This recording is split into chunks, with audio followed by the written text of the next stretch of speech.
ਵਾਹਿਗੁਰੂ ਜੀ ਕਾ ਖਾਲਸਾ ਵਾਹਿਗੁਰੂ ਜੀ ਕੀ ਫਤਿਹ। ਅੱਜ ਅਸੀਂ ਤੁਹਾਨੂੰ ਜਿਸ ਗੁਰਦੁਆਰਾ ਸਾਹਿਬ ਦੇ ਦਰਸ਼ਨ ਕਰਵਾਉਣ ਜਾ ਰਹੇ ਹਾਂ, ਇਹ ਗੁਰਦੁਆਰਾ ਸਾਹਿਬ ਨੂੰ ਪਹਿਲੇ ਪਾਤਸ਼ਾਹੀ ਧੰਨ ਧੰਨ ਸ਼੍ਰੀ ਗੁਰੂ ਨਾਨਕ ਦੇਵ ਜੀ ਦੀ ਚਰਨ ਛੋਹ ਪ੍ਰਾਪਤ ਹੈ। ਜਿੱਥੇ ਇਸ ਗੁਰਦੁਆਰਾ ਸਾਹਿਬ ਨੂੰ ਪਹਿਲੇ ਪਾਤਸ਼ਾਹੀ ਧੰਨ ਧੰਨ ਸ਼੍ਰੀ ਗੁਰੂ ਨਾਨਕ ਦੇਵ ਜੀ ਦੀ ਚਰਨ ਛੋਹ ਪ੍ਰਾਪਤ ਹੈ, ਉੱਥੇ ਹੀ ਇਸ ਜਗ੍ਹਾ ਉੱਪਰ ਸ਼ਹੀਦ ਬਾਬਾ ਵੀਰ ਸਿੰਘ ਜੀ ਨੌਰੰਗਾਬਾਦ ਵਾਲੇ 2 ਵਾਰ ਇਸ ਜਗ੍ਹਾ ਉੱਪਰ ਆ ਕੇ ਇਸ ਜਗ੍ਹਾ ਨੂੰ ਭਾਗ ਲਗਾਏ ਹਨ। ਇਹ ਗੁਰਦੁਆਰਾ ਸਾਹਿਬ ਪਿੰਡ ਠੱਠਾ ਜ਼ਿਲ੍ਹਾ ਕਪੂਰਥਲਾ ਵਿੱਚ ਸਥਾਪਿਤ ਹੈ। ਇਸ ਗੁਰਦੁਆਰਾ ਸਾਹਿਬ ਵਿੱਚ ਧੰਨ ਧੰਨ ਬਾਬਾ ਵੀਰ ਸਿੰਘ ਜੀ ਦੀਆਂ 5 ਅਨਮੋਲ ਨਿਸ਼ਾਨੀਆਂ ਹਨ, ਜਿਨ੍ਹਾਂ ਦੇ ਦਰਸ਼ਨ ਕਰਨ ਵਾਸਤੇ ਸੰਗਤਾਂ ਦੇਸ਼ਾਂ ਵਿਦੇਸ਼ਾਂ ਤੋਂ ਆਉਂਦੀਆਂ ਹਨ ਤੇ ਆਪਣਾ ਜੀਵਨ ਸਫਲ ਕਰਦੀਆਂ ਹਨ। ਇਸ ਗੁਰਦੁਆਰਾ ਸਾਹਿਬ ਦੀ ਸੇਵਾ ਸੰਤ ਬਾਬਾ ਗੁਰਚਰਨ ਸਿੰਘ ਜੀ ਦੁਆਰਾ ਕਰਵਾਈ ਜਾ ਰਹੀ ਹੈ। ਆਓ ਆਪਾਂ ਗੁਰਦੁਆਰਾ ਸਾਹਿਬ ਦੇ ਦਰਸ਼ਨ ਕਰਦੇ ਹਾਂ ਤਾਂ ਨਾਲ ਹੀ ਗੁਰਦੁਆਰਾ ਸਾਹਿਬ ਦਾ ਪੂਰਾ ਇਤਿਹਾਸ ਇੱਥੋਂ ਦੇ ਪ੍ਰਬੰਧਕਾਂ ਦੇ ਜ਼ੁਬਾਨੀ ਸੁਣਦੇ ਹਾਂ।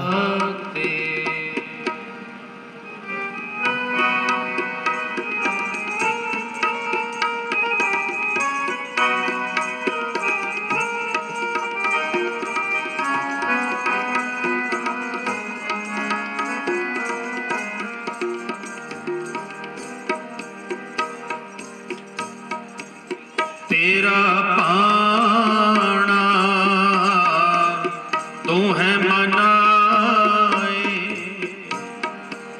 तेरा पाना तू है मनाए,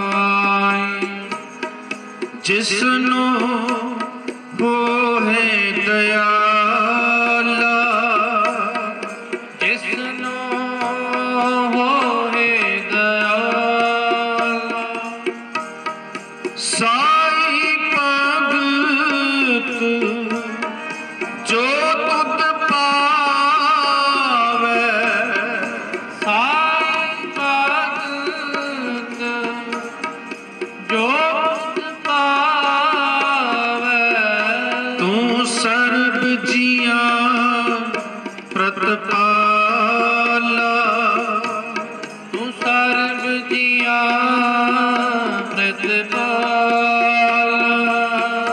तू सर्ब जिया प्रतिपाला, बिसर नाही सुख दाते,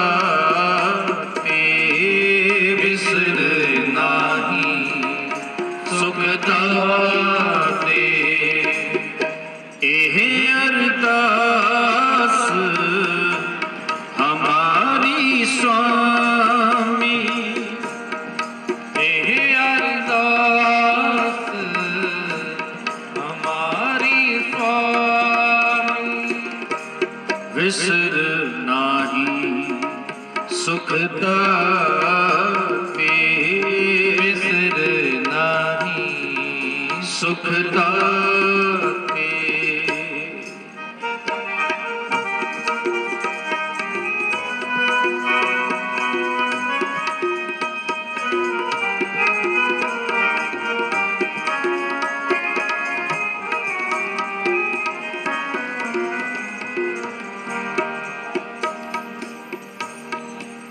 मेरे राम राय, मेरे राम राय, मेरे राम। वाहिगुरु जी का खालसा वाहिगुरु जी की फतेह।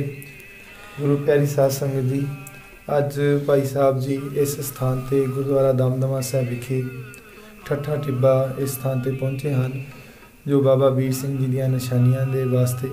ਸੋ ਸਭ ਤੋਂ ਪਹਿਲਾਂ ਆਪਾਂ ਆਪ ਜੀ ਨੂੰ ਧੰਨ ਧੰਨ ਬਾਬਾ ਵੀਰ ਸਿੰਘ ਜੀ ਦੇ ਮਹਾਨ ਸ਼ਹੀਦ ਤਤਵੇਤਾ ਪਰਉਪਕਾਰੀ ਬਾਬਾ ਵੀਰ ਸਿੰਘ ਜੀ ਦੇ ਉਸ ਪਾਵਨ ਪਵਿੱਤਰ ਸਰੂਪਾਂ ਦੇ ਦਰਸ਼ਨ ਕਰਾਵਾਂਗੇ, ਜਿਹੜੇ ਸਰੂਪਾਂ ਨੂੰ ਬਾਬਾ ਵੀਰ ਸਿੰਘ ਜੀ ਮਹਾਰਾਜ ਆਪਣੇ ਦਮਾਲੇ ਵਿੱਚ ਸਜਾਇਆ ਕਰਦੇ ਸਨ। ਅਕਸਰ ਆਪ ਜੀ ਦੇਖਦੇ ਹੋਵੋਗੇ ਤਸਵੀਰਾਂ ਵਿੱਚ, ਫੋਟੋਆਂ ਵਿੱਚ, ਜੋ ਬਾਬਾ ਵੀਰ ਸਿੰਘ ਜੀ ਦੇ ਦਮਾਲੇ ਉੱਤੇ ਚੌਰ ਸਾਹਿਬ ਕੀਤਾ ਜਾਂਦਾ ਸੀ। उस चौर साहब का मतलब ये सी कि जदों भी बाबा वीर सिंह जी महाराज किते भी जंगा जुद्धां में जाते सन, अपने दुमाले बूंगे विच ये पावन पितर छोटे स्वरूप आप जी दर्शन करोगे। ਇਹਨਾਂ ਸਰੂਪਾਂ ਨੂੰ ਆਪਣੇ ਦਮਾਲੇ ਵਿੱਚ ਸਜਾ ਕੇ ਰੱਖਦੇ ਸਨ ਬਾਬਾ ਵੀਰ ਸਿੰਘ ਮਹਾਰਾਜ ਜੀ। ਔਰ ਜਿੱਥੇ ਕਿਤੇ ਵੀ ਜਾਂਦੇ ਸਨ ਇਸ ਤੋਂ ਜਾਪ ਗੁਰਬਾਣੀ ਦਾ ਜੋ ਸਹਿਜ ਪਾਠ, ਜੋ ਇਲਾਹੀ ਬਾਣੀ ਦਾ ਪਾਠ ਚੱਲਦਾ ਸੀ ਬਾਬਾ ਵੀਰ ਸਿੰਘ ਮਹਾਰਾਜ ਜੀ ਦਾ। ਸੋ ਆਪ ਜੀ ਇਸ ਸਰੂਪ ਦੇ ਦਰਸ਼ਨ ਕਰ ਰਹੇ ਹੋ। ਸੋ ਇਹ ਦੋ ਸਰੂਪ ਹਨ। ਪਹਿਲਾ ਸਰੂਪ ਆਪ ਜੀ ਦਰਸ਼ਨ ਕਰੋ ਜੀ।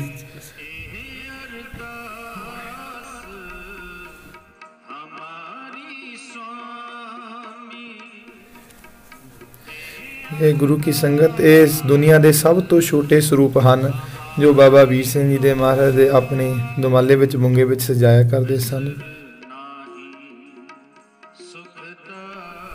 ਵਾਹਿਗੁਰੂ ਜੀ ਕਾ ਖਾਲਸਾ, ਵਾਹਿਗੁਰੂ ਜੀ ਕੀ ਫਤਿਹ।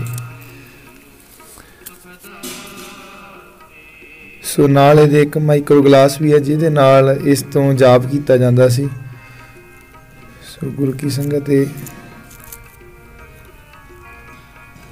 ਵਾਹਿਗੁਰੂ ਵਾਹਿਗੁਰੂ ਕਾਫੀ ਬਿਰਧ ਹੋ ਚੁੱਕੇ ਹਨ।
ਵਾਹਿਗੁਰੂ ਜੀ ਕਾ ਖਾਲਸਾ, ਵਾਹਿਗੁਰੂ ਜੀ ਫਤਿਹ। ਇਹ ਆਪ ਜੀ ਬਾਬਾ ਵੀਰ ਸਿੰਘ ਜੀ ਦੇ ਜੋ ਦਮਾਲੇ ਦੇ ਦੂਸਰੇ ਸਰੂਪ ਦੇ ਆਪ ਜੀ ਦਰਸ਼ਨ ਕਰ ਰਹੇ ਹੋ।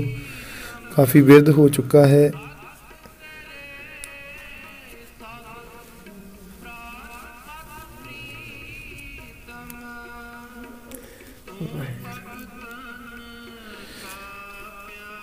ਇਹ 1430 ਅੰਗਾਂ ਦਾ ਸਰੂਪ ਹੈ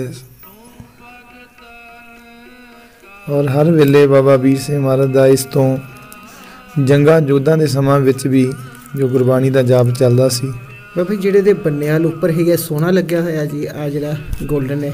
ਹਾਂਜੀ, ਇਹ ਸੋਨੇ ਦੀ ਝਾਲ ਹੈ ਜੀ। ਸੋਨੇ ਦੀ ਝਾਲ, ਹਾਂਜੀ, ਸੋਨੇ ਦੀ ਝਾਲ ਉੱਪਰ ਮਹਾਰਾਜ ਦੇ ਸਰੂਪ ਜੀ ਦੇ ਪਹਿਲੇ ਸਰੂਪ ਦੇ ਵੀ ਆਪ ਜੀ ਨੇ ਦਰਸ਼ਨ ਕੀਤੇ, ਉੱਤੇ ਵੀ ਇਦਾਂ ਹੀ ਹੈ ਜੀ। ਹਾਂਜੀ, ਵਾਹਿਗੁਰੂ ਜੀ ਖਾਲਸਾ, ਵਾਹਿਗੁਰੂ ਜੀ ਕੀ ਫਤਿਹ।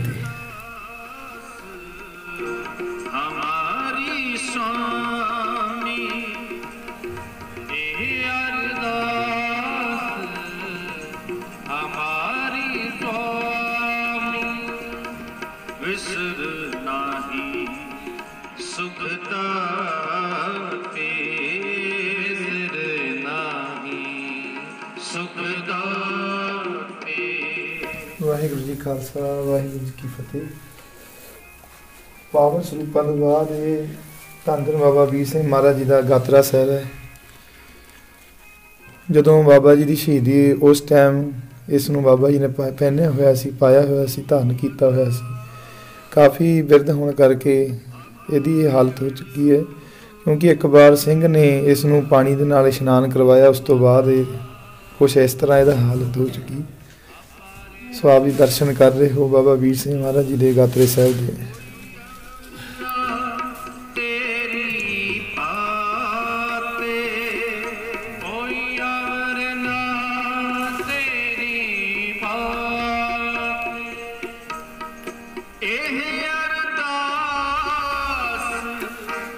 ਇਹ ਹੈ ਬਾਬਾ ਜੀ, ਬਾਬਾ ਵੀਰ ਸਿੰਘ ਮਹਾਰਾਜ ਜੀ ਦੇ ਕਮਰ ਕਸੇ ਸ਼੍ਰੀ ਸਾਹਿਬ ਜੋ ਆਪਣੇ ਧਾਰਨ ਕਰਕੇ ਰੱਖਦੇ ਸਨ। ਪੁਰਾਤਨ ਸ਼੍ਰੀ ਸਾਹਿਬ ਹੈ ਜੀ।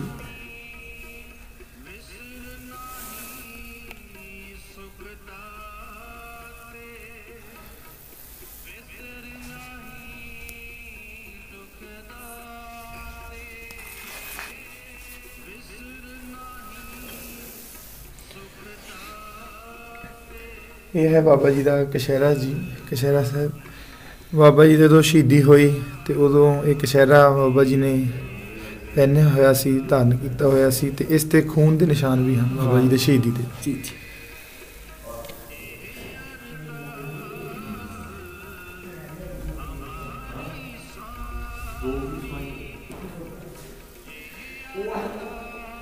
ਇਸ ਤੋਂ ਬਾਅਦ ਇਹ ਬਾਬਾ ਜੀ ਦਾ ਚਾਦਰਾ ਸਾਹਿਬ, ਇਸ ਤੇ ਵੀ ਆਪ ਜੀ ਖੂਨ ਦੇ ਥੋੜ੍ਹੇ ਥੋੜ੍ਹੇ ਨਿਸ਼ਾਨ ਦੇਖ ਸਕਦੇ ਹੋ।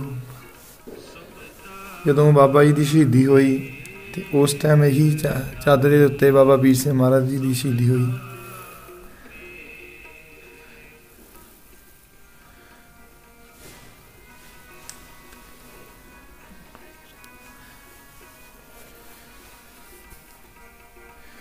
ਇਹ 5 ਨਿਸ਼ਾਨੀਆਂ ਜੋ ਬਾਬਾ ਵੀਰ ਸਿੰਘ ਮਹਾਰਾਜ ਦੀਆਂ ਇਸ ਸਥਾਨ ਤੇ ਪਈਆਂ ਹੋਈਆਂ ਹਨ।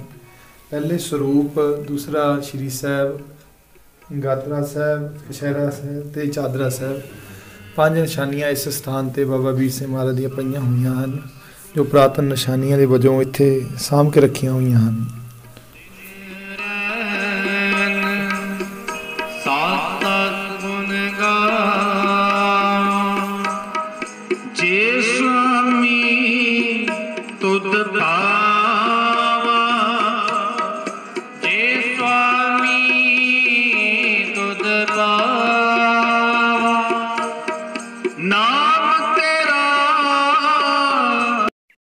ਵਾਹਿਗੁਰੂ ਜੀ ਕਾ ਖਾਲਸਾ, ਵਾਹਿਗੁਰੂ ਜੀ ਕੀ ਫਤਿਹ। ਅੱਜ ਅਸੀਂ ਦਰਸ਼ਨ ਕਰ ਰਹੇ ਸਾਂ ਧੰਨ ਧੰਨ ਬਾਬਾ ਵੀਰ ਸਿੰਘ ਜੀ ਦੇ ਜੀਵਨ ਨਾਲ ਜੁੜੇ ਹੋਏ ਗੁਰਦੁਆਰਾ ਸਾਹਿਬ ਦੇ। ਔਰ ਇਸ ਗੁਰਦੁਆਰਾ ਸਾਹਿਬ ਦਾ ਪੂਰਾ ਇਤਿਹਾਸ ਭਾਈ ਜਤਿੰਦਰ ਸਿੰਘ ਜੀ ਹੋਣਾ ਪਾਸੋਂ ਸੁਣਦੇ ਹਾਂ। ਵਾਹਿਗੁਰੂ ਜੀ ਕਾ ਖਾਲਸਾ, ਵਾਹਿਗੁਰੂ ਜੀ ਕੀ ਫਤਿਹ। ਜੀ, ਵਾਹਿਗੁਰੂ ਜੀ ਕਾ ਖਾਲਸਾ, ਵਾਹਿਗੁਰੂ ਜੀ ਕੀ ਫਤਿਹ। ਇਹ ਸਥਾਨ ਜੋ ਹੈ ਪੁਰਾਤਨ ਸਥਾਨ ਹੈ ਜੀ।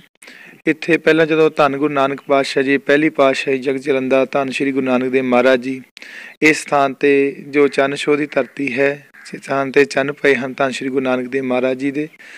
ਉਸ ਤੋਂ ਬਾਅਦ ਜੋ ਮਹਾਂਪੁਰਖ ਹਨ ਜਿਨ੍ਹਾਂ ਪਾਸ ਧੰਨ ਧੰਨ ਬਾਬਾ ਵੀਰ ਸਿੰਘ ਜੀ ਨਰੰਗਾਬਾਦ ਵਾਲੇ, ਜਿਨ੍ਹਾਂ ਦੇ ਪਾਸ ਰਹਿ ਕਰਕੇ ਬੜਾ ਲੰਮਾ ਸਮਾਂ ਮਹਾਂਪੁਰਖਾਂ ਨੇ ਸੇਵਾ ਕੀਤੀ, ਜਿੱਥੋਂ ਬਖਸ਼ਿਸ਼ਾਂ ਪ੍ਰਾਪਤ ਕੀਤੀਆਂ। ਸੰਤ ਬਾਬਾ ਸਾਹਿਬ ਸਿੰਘ ਜੀ ਬੇਦੀ ਊਨਾ ਸਾਹਿਬ ਵਾਲੇ, ਉਹਨਾਂ ਤੋਂ ਬਾਅਦ ਧੰਨ ਸ਼੍ਰੀ ਗੁਰੂ ਨਾਨਕ ਦੇਵ ਮਹਾਰਾਜ ਤੋਂ ਬਾਅਦ ਬਾਬਾ ਸਾਹਿਬ ਸਿੰਘ ਜੀ ਬੇਦੀ ਊਨਾ ਸਾਹਿਬ ਵਾਲੇ ਵੀ ਇਸ ਸਥਾਨ ਤੇ ਆ ਕੇ ਜੋ ਇੱਥੇ ਪੜਾਅ ਕੀਤਾ, ਇੱਥੇ ਚੰਨ ਪਾਏ। ਸੋ ਉਹਨਾਂ ਮਹਾਂਪੁਰਖਾਂ ਦੇ ਵੀ ਇਸ ਸਥਾਨ ਤੇ ਚੰਨ ਪਏ ਹੋਏ ਹਨ। ਉਸ ਤੋਂ ਬਾਅਦ 2 ਵਾਰ ਬਾਬਾ ਵੀਰ ਸਿੰਘ ਜੀ ਮਹਾਰਾਜ ਇਸ ਸਥਾਨ ਤੇ ਆਏ ਹਨ। ਜਦੋਂ ਇਸ ਇਲਾਕੇ ਵਿੱਚ ਬਾਬਾ ਵੀਰ ਸਿੰਘ ਮਹਾਰਾਜ ਆਏ, ਉਸ ਟਾਈਮ ਇਸ ਇਲਾਕੇ ਵਿੱਚ ਕੁਝ ਖਾਣ ਪੀਣ ਵਾਸਤੇ ਫਸਲ ਖੇਤੀ ਨਹੀਂ ਹੁੰਦੀ ਸੀ। ਖਾਣ ਵਾਸਤੇ ਹਰ ਪਰਿਵਾਰ ਦੀ ਲੋੜ ਬੜੀ ਮੁਸ਼ਕਿਲ ਕਠਿਨਾਈਆਂ ਨਾਲ ਹੋ ਚੁੱਕੀ ਸੀ।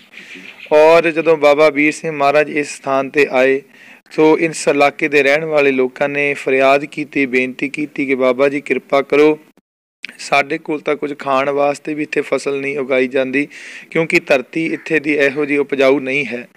ਸੋ ਆਪ ਜੀ ਕਿਰਪਾ ਕਰੋ ਤਾਂ ਕਿ ਅਸੀਂ ਵੀ ਹੋਰਾਂ ਇਲਾਕਿਆਂ ਦੀ ਤਰ੍ਹਾਂ ਇੱਥੇ ਫਸਲਵਾੜੀ ਕਰਕੇ ਆਪਣਾ ਗੁਜ਼ਾਰਾ ਕਰ ਸਕੀਏ, ਅੰਨ ਪਾਣੀ ਛਕ ਸਕੀਏ। ਸੋ ਬਾਬਾ ਵੀਰ ਸਿੰਘ ਮਹਾਰਾਜ ਨੇ ਉਹਨਾਂ ਸੰਗਤਾਂ ਦੇ ਨਾਲ, ਇਲਾਕੇ ਦੀ ਸੰਗਤਾਂ ਨਾਲ ਵਿਚਾਰ ਕਰਦਿਆਂ ਉਹਨਾਂ ਨੂੰ ਉਪਦੇਸ਼ ਕੀਤਾ ਕਿ ਭਾਈ ਗੁਰੂ ਨਾਨਕ ਪਾਤਸ਼ਾਹ ਜੀ ਦਾ ਪੱਲਾ ਪਕੜਨਾ ਕਰੋ, ਕੋਈ ਪਰਿਵਾਰ ਨਹੀਂ, ਕੋਈ ਡਰ ਨਹੀਂ ਹੈ, ਤੇ ਸਤਿਗੁਰੂ ਮਹਾਰਾਜ ਆਪ ਕਿਰਪਾ ਕਰਨਗੇ। ਸੋ ਬੇਨਤੀ ਹੈ ਕਿ ਕਲਗੀਧਰ ਪਾਤਸ਼ਾਹ ਸਾਹਿਬ ਸ਼੍ਰੀ ਗੁਰੂ ਗੋਬਿੰਦ ਸਿੰਘ ਮਹਾਰਾਜ ਜੀ ਦਾ ਆਪ ਜੀ ਖੰਡੇ ਬਾਟੇ ਦਾ ਅੰਮ੍ਰਿਤ ਛਕੋ। ਜਿਹੜਾ ਪ੍ਰੇਮੀ ਵੀ ਖੰਡੇ ਬਾਟੇ ਦਾ ਅੰਮ੍ਰਿਤ ਛਕੇਗਾ, ਸੋ ਉਹ ਸਤਿਗੁਰੂ ਨਾਨਕ ਦੇਵ ਮਹਾਰਾਜ ਉਹਨਾਂ ਦੇ ਬੇੜੇ ਆਪ ਪਾਰ ਕਰਨਗੇ। ਸੋ ਜਿਨ੍ਹਾਂ ਨੂੰ ਤਾਂ ਭਰੋਸਾ ਸੀ, ਸੋ ਉਹਨਾਂ ਨੇ ਧੰਨ ਬਾਬਾ ਵੀਰ ਸਿੰਘ ਮਹਾਰਾਜ ਜੀ ਦਾ ਬਚਨ ਮੰਨਦਿਆਂ ਹੋਇਆਂ, ਉਪਦੇਸ਼ ਕਮਾਉਂਦਿਆਂ ਹੋਇਆਂ ਖੰਡੇ ਬਾਟੇ ਪੌਲ ਦਾ ਅੰਮ੍ਰਿਤ ਛਕਿਆ। ਫਿਰ ਸਮਾਂ ਬਣਿਆ ਜਦੋਂ ਇਹ ਕਾਲਨਾ, ਆਪ ਜੀ ਵੇਖ ਸਕਦੇ ਹੋ ਕਾਲਨਾ ਅੱਜ ਵੀ ਜੋ ਕਾਲਨਾ ਹੈ। ਸੋ ਸਮਾਂ ਬਣਿਆ ਜਦੋਂ ਬਹੁਤ ਵਰਖਾ ਮੀਂਹ ਪਿਆ ਤੇ ਕਾਲਨਾ ਵਗਿਆ ਇੱਕਦਮ, ਤੇ ਬਾਬਾ ਵੀਰ ਸਿੰਘ ਮਹਾਰਾਜ ਨੇ ਬਚਨ ਕੀਤੇ ਸਨ ਕਿ ਇਹ ਇੱਕ ਸਮੇਂ ਕਾਲਨਾ ਵਗੇਗਾ ਤੇ ਇਹੀ ਤੁਹਾਨੂੰ ਉਪਜਾਊ ਜ਼ਮੀਨ ਲੈ ਕਰਕੇ ਦੇਗਾ, ਤੇ ਇਹ ਤੁਹਾਡੀ ਜ਼ਮੀਨਾਂ ਨੂੰ ਉਪਜਾਊ ਬਣਾਏਗਾ, ਇੱਥੇ ਤੁਹਾਨੂੰ ਅੰਨ ਪਾਣੀ ਲੈ ਕੇ ਦੇਗਾ ਇਹੀ ਕਾਲਨਾ। ਫਿਰ ਬਾਅਦ ਵਿੱਚ ਜਦੋਂ ਇਹ ਕਾਲਨਾ ਵਗਿਆ, ਸੋ ਜਿਨ੍ਹਾਂ ਰੱਬ ਦੇ ਪਿਆਰਿਆਂ ਨੂੰ ਭਰੋਸਾ ਸੀ ਔਰ ਖੰਡੇ ਬਾਟੇ ਦੀ ਪੌਲ ਦਾ ਅੰਮ੍ਰਿਤ ਛਕਿਆ, ਸੋ ਉਹਨਾਂ ਦੇ ਉਸ ਸਥਾਨਾਂ ਤੋਂ ਇਹ ਕਾਲਨਾ ਵਗਦਾ ਗਿਆ। ਔਰ ਇਹ ਕਾਲਨਾ ਤਲਵੰਡੀ ਤੌਧਨੀਆਂ ਤੱਕ ਤੁਸੀਂ ਵੇਖ ਸਕਦੇ ਹੋ। ਤੋ ਹੁਣ ਕਈਆਂ ਦੇ ਵਿੱਚ ਜ਼ਮੀਨਾਂ ਦੇ ਆਣ ਕਰਕੇ ਵਿੱਚ ਦਬਿਆ ਗਿਆ ਹੈ, ਪਰ ਤੁਸੀਂ ਇਹਨੂੰ ਅੱਜ ਵੀ ਵੇਖ ਸਕਦੇ ਹੋ ਕਾਲਨੇ ਨੂੰ। ਤੇ ਜਦੋਂ ਇਹ ਕਾਲਨਾ ਵਗਿਆ, ਜਿਨ੍ਹਾਂ ਜਿਨ੍ਹਾਂ ਰੱਬ ਦੇ ਪਿਆਰਿਆਂ ਨੇ ਖੰਡੇ ਬਾਟੀ ਪੌਲ ਦਾ ਅੰਮ੍ਰਿਤ ਛਕਿਆ, ਉਹਨਾਂ ਦੀਆਂ ਜ਼ਮੀਨਾਂ ਜਗ੍ਹਾ ਤੋਂ ਪਿੰਡਾਂ ਚੋਂ ਨਿਕਲਦਾ ਹੋਇਆ ਗਿਆ। ਜਿਨ੍ਹਾਂ ਪਿੰਡਾਂ ਨੇ ਇਲਾਕਿਆਂ ਨੇ ਬਾਬਾ ਵੀਰ ਸਿੰਘ ਦਾ ਬਚਨ ਮੰਨਿਆ, ਉਹਨਾਂ ਪਿੰਡਾਂ ਵਿੱਚੋਂ ਇਹ ਕਾਲਨਾ ਲੰਘਦਾ ਗਿਆ, ਵਗਦਾ ਗਿਆ। ਔਰ ਗੁਰੂ ਕੀ ਸੰਗਤ ਇਸ ਕਾਲਨੇ ਦੇ ਜਰੀਏ ਬਾਬਾ ਵੀਰ ਸਿੰਘ ਮਹਾਰਾਜ ਦੇ ਉਪਦੇਸ਼ ਹੁਕਮ ਦੇ ਜੋ ਬਾਬਾ ਜੀ ਬਚਨ ਕਰਕੇ ਗਏ ਸਨ, ਫਿਰ ਇਸ ਕਾਲਨੇ ਨੇ ਇਸ ਇਲਾਕੇ ਦੀ ਜ਼ਮੀਨ ਨੂੰ ਉਪਜਾਊ ਬਣਾਇਆ। ਔਰ ਅੱਜ ਤੱਕ ਇਲਾਕੇ ਦੀ ਸੰਗਤਾਂ ਬਾਬਾ ਵੀਰ ਸਿੰਘ ਮਹਾਰਾਜ ਦਾ ਸ਼ੁਕਰ ਕਰ ਰਹੀਆਂ ਹਨ, ਕਿਉਂਕਿ ਬਾਬਾ ਵੀਰ ਸਿੰਘ ਮਹਾਰਾਜ ਦੇ ਬਚਨਾਂ ਨਾਲ ਹੀ ਇਹ ਇਲਾਕਾ ਵਸ ਰਿਹਾ ਹੈ। ਔਰ ਇਸ ਇਲਾਕੇ ਦੀ ਜ਼ਮੀਨ ਅੱਜ ਉਪਜਾਊ ਹੈ। ਅੱਜ ਹਰ ਇੱਕ ਫਸਲ ਇਸ ਇਲਾਕੇ ਵਿੱਚ ਹੁੰਦੀ ਹੈ ਔਰ ਚੜ੍ਹਦੀ ਕਲਾ ਵਿੱਚ ਇਹ ਇਲਾਕਾ ਹੈ। ਸੋ ਬਾਬਾ ਵੀਰ ਸਿੰਘ ਮਹਾਰਾਜ 2 ਵਾਰ ਆਉਣ ਤੋਂ ਬਾਅਦ ਇਸ ਸਥਾਨ 'ਤੇ ਬੜੇ ਵੱਡੀ ਤਾਕਤਾਂ ਵਾਲੇ ਮਹਾਂਪੁਰਖ, ਕਮਾਈਆਂ ਵਾਲੇ ਮਹਾਂਪੁਰਖ ਇਸ ਸਥਾਨ 'ਤੇ ਹੋਏ ਹਨ। ਸੰਤ ਬਾਬਾ ਟੇਕ ਸਿੰਘ ਜੀ, ਸੰਤ ਬਾਬਾ ਕਾਹਨ ਸਿੰਘ ਜੀ, ਸੰਤ ਬਾਬਾ ਖੜਕ ਸਿੰਘ ਜੀ, ਸੰਤ ਬਾਬਾ ਭਾਗ ਸਿੰਘ ਜੀ, ਸੰਤ ਬਾਬਾ ਜਗਤ ਸਿੰਘ ਜੀ ਔਰ ਸੰਤ ਬਾਬਾ ਸੰਤ ਹੀਰਾ ਸਿੰਘ ਜੀ ਸਤਨਾਮ ਜੀ, ਸੰਤ ਬਾਬਾ ਕਰਤਾਰ ਸਿੰਘ ਜੀ, ਸੋ ਸੰਤ ਬਾਬਾ ਤਲੋਚਨ ਸਿੰਘ ਜੀ ਔਰ ਮੌਜੂਦਾ ਮਹਾਂਪੁਰਖ ਹੁਣ ਸੰਤ ਬਾਬਾ ਗੁਰਚਰਨ ਸਿੰਘ ਜੀ ਜੋ ਇੱਥੇ ਸੇਵਾ ਨਿਭਾ ਰਹੇ ਹਨ। ਹੋਰ ਅਨੇਕਾਂ ਹੀ ਮਹਾਂਪੁਰਖ ਇਸ ਸਥਾਨ 'ਤੇ ਹੋਏ ਹਨ, ਜਿਨ੍ਹਾਂ ਦੇ ਨਾਮ ਜੋ ਇਤਿਹਾਸ ਵਿੱਚ ਵੀ ਪੜ੍ਹੇ ਸੁਣੇ ਨਹੀਂ ਜਾ ਸਕਦੇ, ਕਿਉਂਕਿ ਇੱਕ ਵਾਰ ਸੰਤ ਬਾਬਾ ਮਸਕੀਨ ਸਿੰਘ ਜੀ ਜੋ ਸਿਪਾਹੀ ਕਥਾਵਾਚਕ, ਪੰਥ ਪ੍ਰਸਿੱਧ ਕਥਾਵਾਚਕ ਸੰਤ ਮਸਕੀਨ ਜੀ ਵੀ ਜਦੋਂ ਇਸ ਸਥਾਨ 'ਤੇ ਆਏ ਸਨ ਸੰਤ ਬਾਬਾ ਕਰਤਾਰ ਸਿੰਘ ਜੀ ਦੇ ਨਾਲ, ਕਿਉਂਕਿ ਸੰਤ ਬਾਬਾ ਕਰਤਾਰ ਸਿੰਘ ਜੀ ਦੇ ਨਾਲ ਉਹਨਾਂ ਦਾ ਬੜਾ ਪਿਆਰ ਸੀ, ਨਿਉ ਸੀ, ਕਿਉਂਕਿ ਸੰਤ ਬਾਬਾ ਕਰਤਾਰ ਸਿੰਘ ਜੀ ਨੇ ਗੁਰੂ ਕੀ ਸੰਗਤ ਪਟਨਾ ਸਾਹਿਬ ਦੀ ਧਰਤੀ, ਗੁਰਦੁਆਰਾ ਬੇਰ ਸਾਹਿਬ, ਗੋਇੰਦਵਾਲ ਸਾਹਿਬ, ਆਪਣੇ ਮੰਜੀ ਸਾਹਿਬ, ਦੀਵਾਨ ਹਾਲ, ਹਰਿਮੰਦਰ ਸਾਹਿਬ ਜੋ ਆਪ ਜੀ ਜਿੱਥੋਂ ਕਥਾ ਸਰਵਣ ਕਰਦੇ ਹੋ, ਇਹੋ ਜਿਹੇ ਬੇਅੰਤ ਸਥਾਨਾਂ ਦੀ ਸੇਵਾਵਾਂ ਕਰਵਾਈਆਂ। ਔਰ ਸੰਤ ਮਸਕੀਨ ਜੀ ਮਹਾਂਪੁਰਖਾਂ ਦੇ ਨਾਲ ਇਸੇ ਸਥਾਨ 'ਤੇ ਆਏ ਸਨ। ਜੋ ਆਪ ਜੀ ਇਹ ਬੋਰਡ ਵੇਖ ਰਹੇ ਹੋ, ਇਸ ਬੋਰਡ 'ਤੇ ਮਹਾਂਪੁਰਖ ਜੋ ਸੰਤ ਮਸਕੀਨ ਜੀ ਕਥਾ ਵੀ ਸੁਣਾਉਂਦੇ ਹਨ। ਸੋ ਇਸ ਸਥਾਨ ਦੀ ਬੜੀ ਵੱਡੀ ਮਹੱਤਤਾ ਹੈ। ਇੱਥੇ ਬੜੇ ਸਿੱਧ ਪੁਰਖ ਰੱਬ ਦੇ ਪਿਆਰੇ ਰਹਿੰਦੇ ਸਨ। ਸੰਤ ਮਸਕੀਨ ਜੀ ਨੇ ਵੀ ਆਪਣੇ ਜੀਵਨ ਵਿੱਚ ਘਟਨਾ ਨੂੰ ਆਪਣੀ ਕਥਾ ਵਿੱਚ ਬਿਆਨ ਕੀਤਾ ਕਿ ਮੈਂ ਜਦੋਂ ਇਸ ਸਥਾਨ 'ਤੇ ਆਇਆ, ਬੜਾ ਰਮਣੀਕ ਸਥਾਨ ਮੈਨੂੰ ਲੱਗਿਆ, ਬੜਾ ਵਿਲੱਖਣ ਸ਼ਾਂਤਮਈ ਸਥਾਨ ਲੱਗਿਆ। ਅਤੇ ਇੱਥੇ ਇੱਕ ਕੋਈ ਰੱਬ ਦਾ ਪਿਆਰਾ ਫਕਰ ਸਾਧੂ ਰਹਿੰਦਾ ਸੀ, ਜਿਹੜਾ ਜਦੋਂ ਅਸੀਂ ਕਹਿਣ ਲੱਗੇ ਜੰਮੂ ਅਸੀਂ ਜਾਣਾ ਸੀ ਕਥਾ ਕਰਨ ਵਾਸਤੇ, ਅਤੇ ਉਹ ਸਾਨੂੰ ਆਖਣ ਲੱਗਾ ਕਿ ਮਸਕੀਨ ਜੀ ਮੈਂ ਵੀ ਤੁਹਾਡੇ ਨਾਲ ਜਾਣਾ ਚਾਹੁੰਦਾ ਹਾਂ। ਪਰ ਸੁਣਿਆ ਹੋਇਆ ਮਸਕੀਨ ਜੀ ਪਰ ਆਖਣ ਲੱਗੇ ਨਹੀਂ, ਤੁਸੀਂ ਉੱਥੇ ਜਾ ਕੇ ਕੀ ਕਰੋਗੇ, ਬੜਾ ਲੰਮਾ ਪੈਂਡਾ ਹੈ, ਅਸੀਂ ਕਥਾ ਕਰਨੀ ਹੈ। ਮਸਕੀਨ ਜੀ ਆਖਣ ਲੱਗੇ ਕਿ ਅਸੀਂ ਉਹਨਾਂ ਨੂੰ ਟਾਲ ਦਿੱਤਾ।